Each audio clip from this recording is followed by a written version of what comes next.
Un saludo y bienvenidos a nuestro análisis sobre los elementos fundamentales y elementos variables de la arquitectura. Dicho análisis correspondiente al libro Análisis de la Arquitectura de Simon Unwin. Se abordarán los temas desde el punto de vista personal de cada uno de los expositores. Para entrar en contexto acerca de los puntos a tocar en este video explicativo, tomaremos en cuenta el origen de la arquitectura como la proyección de elementos que modifican o adecúan las actividades de un lugar, generando relaciones simbióticas entre el ser humano y el espacio donde realiza dichas actividades. En sus orígenes, la arquitectura proyectada se podría caracterizar como algo simple y cotidiano. Solo se necesitaba de un espacio donde guarecerse de elementos naturales, depredadores o tribus contrarias. Esto catalizador de un lento proceso donde el hombre se va volviendo más sedentario. Esta actividad primaria, que era la morada del ser humano, originalmente siendo un espacio donde solo se guarece, duerme y convive, poco a poco va a volverse más organizado, permitiendo el desarrollo de las técnicas de construcción con fines más avanzados.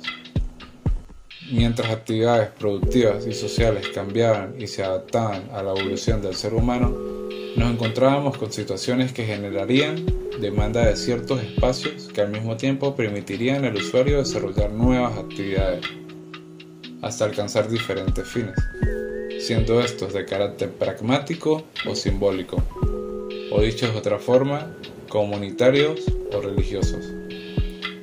Resaltando un inicio de la arquitectura con carácter más social que individual, y a medida que el ser humano empieza a entender su contexto, comienza a darle explicaciones primeramente sobrenaturales a cada uno de los diferentes elementos, requiriendo así de espacios exclusivos para diferentes actividades, donde se originarían los grandes monumentos megalíticos con carácter funerario y que poco a poco se harían más complejos.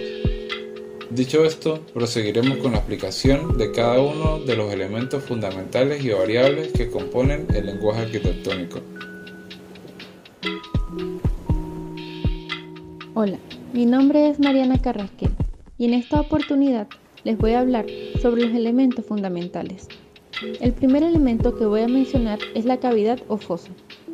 Una cavidad es una zona excavada en la superficie de la tierra, es decir, un lugar deprimido con respecto al terreno. Un claro ejemplo de esto podría ser una tumba, un jardín emplazado más abajo que su entorno o incluso una piscina. Hito. Un hito identifica un lugar específico de un modo elemental. Para cumplir esta misión, debe resultar fácilmente identificable desde cualquiera de sus alrededores. Un ejemplo de hito podría ser la famosa Torre Eiffel, o la Torre de Pisa, o la Estatua de la Libertad. A nivel nacional, un ejemplo de hito podría ser el obelisco Barquisimeto, que mide 70 metros de altura, o la Virgen de la Paz del Estado Trujillo, que mide 47 metros de altura. O sin ir muy lejos, aquí en San Cristóbal, el obelisco que está ubicado frente a los bomberos. Foco. La palabra foco significa hogar o fogón.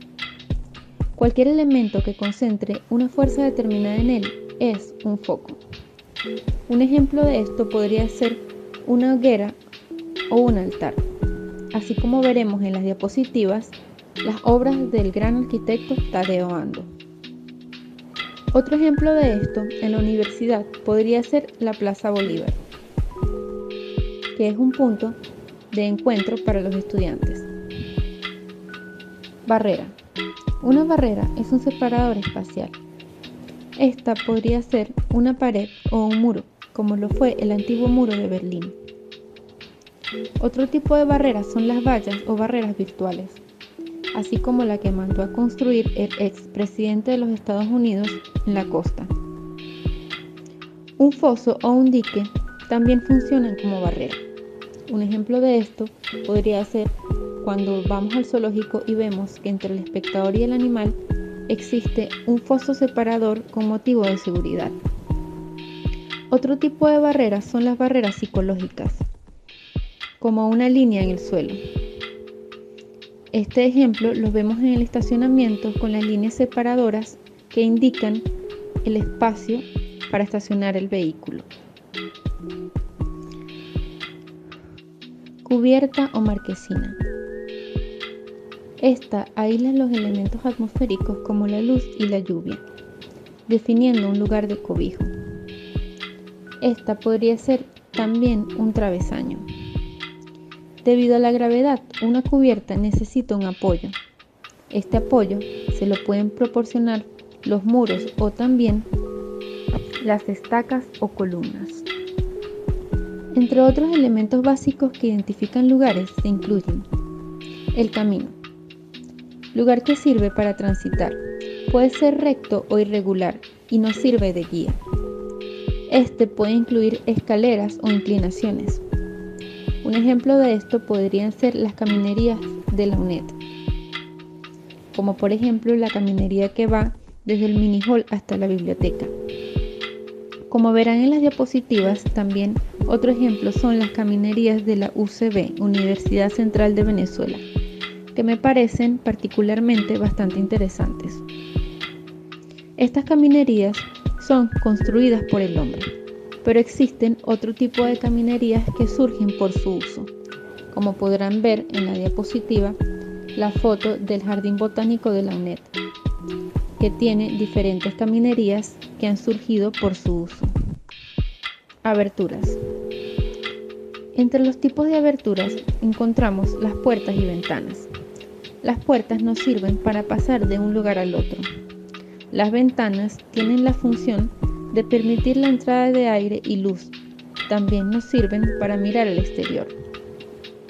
Un elemento fundamental de aparición relativamente reciente son los cerramientos de vidrio, que nos proporcionan una barrera física pero no visual. Los elementos fundamentales de la arquitectura son ideas bastante abstractas, que cuando son construidas y se les da forma física, entran en juego varios factores adicionales de los cuales les hablará mi compañero a continuación. Elementos variables o factores abstractos de la arquitectura. Estas variables forman parte de las condiciones de la arquitectura. Los elementos variables afectan considerablemente a los elementos fundamentales. Dependiendo de las variables, se van a diseñar los fundamentales en forma y proporción. Entre los elementos variables tenemos la luz, el color, el sonido y la temperatura.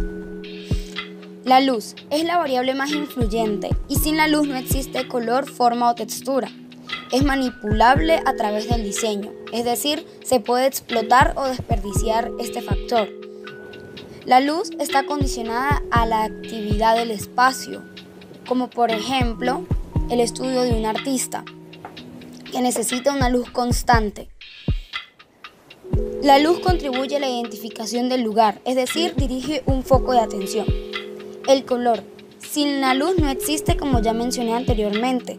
Es un elemento identificador de la arquitectura y afecta directamente en sensación y emociones. Según el efecto de la luz, se puede causar distintas respuestas en los usuarios.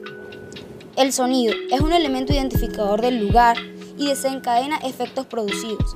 El sonido va a depender del contexto o del diseño de la arquitectura. La temperatura es un elemento identificador del lugar y esta puede estar asociada o no con la luz. Todo va a depender de la radiación solar. Y esta va de la mano con el uso y la proporción del espacio. La ventilación guarda relación con la temperatura y es un elemento identificador del lugar. Gracias a la ventilación se puede cambiar la temperatura de los espacios, haciendo lugares mucho más frescos. El olor es un elemento identificador de la arquitectura y este está sujeto al exterior, es decir, al contexto del lugar. La textura es una propiedad visible con la luz y la vista, pero también es percibida por el tacto. Es un medio superficial y este crea sensaciones. La mayoría de los casos o proyectos arquitectónicos percibimos las texturas en el suelo o con los pies, ya que ahí es donde mayormente se aplican las texturas. Hay otros proyectos que aplican texturas bien sea en sus cerramientos o en sus cubiertas. Y este puede proyectar la madurez de un edificio. A continuación, algunos proyectos con estos elementos variables bastante visibles. City Hall o Ayuntamiento de Londres de Norman Foster. Este edificio es del año 2002 y se encuentra ubicado al sur del Támesis, entre el London Bridge y el Tower Bridge. Este edificio posee una forma de esfera deformada que no es accidental, ya que su forma tiene el propósito de minimizar la radiación solar y la pérdida de calor. En Londres, la trayectoria solar es diferente para invierno y verano. En verano la trayectoria es vertical, es decir, es perpendicular al plano en el que nosotros nos encontramos. Y en invierno la trayectoria es horizontal, es decir, oblicua al plano en el que nos encontramos. La inclinación del Sol en verano alcanza los 35 grados. Este es el sol más agresivo de Londres. En un edificio completamente vertical, todo el calor radiaría sobre la fachada y haría que el edificio fuese muy caluroso. Para esto encontramos dos soluciones, o Foster encontró dos soluciones: dar la misma inclinación que va a tener el sol para el verano, o crear un voladizo que dé sombra a las demás plantas. Bueno, Norman Foster empleó ambas soluciones, por eso encontramos esta esfera como deformada y que tiene mini voladizos en cada planta para poder crear las sombras. Aquí encontramos elementos variables como la luz y la temperatura.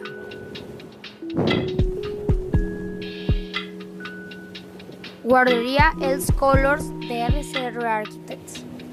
Esta obra se encuentra ubicada en Barcelona, España, y tiene forma de prismas acostados u horizontales, interceptados por otros prismas de forma perpendicular. Esta obra, el punto interesante son los colores del vidrio translúcido del cual están hechas. En esta obra afectan dos elementos, la luz y el color, ya que el color se le da intencionalmente para crear espacios internos, no de los colores básicos, sino que internamente se vean del mismo color del vidrio. Los prismas tienen color amarillo, fucsia y naranja, que al tener contacto con la luz o la radiación solar, internamente hace que el espacio adopte el color del mismo volumen, creando una sensación diferente interna. No tiene una radiación solar directa, es decir, que no produce una temperatura alta, y crea la sensación para los niños de estar en un mundo diferente. Casa Gaddi de P&A Madhushala. Este proyecto se encuentra ubicado en la India y me parece una casa bastante interesante, ya que en sus fachadas tiene espacios abiertos, semiabiertos y cerrados. Tiene una combinación de texturas tanto interna y externamente. Una casa completamente sensorial gracias a las texturas y a las aberturas, ya que no llega completamente arriba a la cubierta, sino que tiene una forma como de ola o curvaturas que permiten estas aberturas abiertas y semiabiertas, provocando internamente las entradas de luz directa o luz difusa.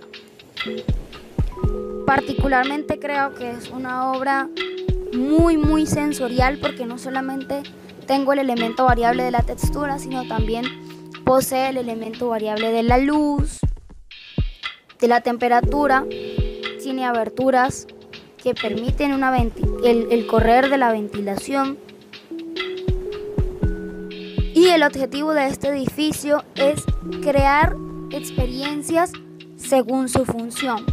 En esta obra también encontramos el elemento del color, ya que internamente posee espacios en un tono azul claro, haciendo contraste con el tono del ladrillo y de la piedra negra.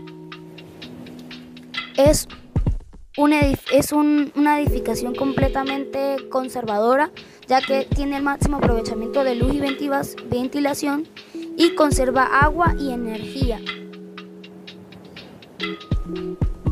Esta casa fue pensada en sus elementos variables, ya que antes de su proyección se tomó muy en cuenta su ubicación geográfica.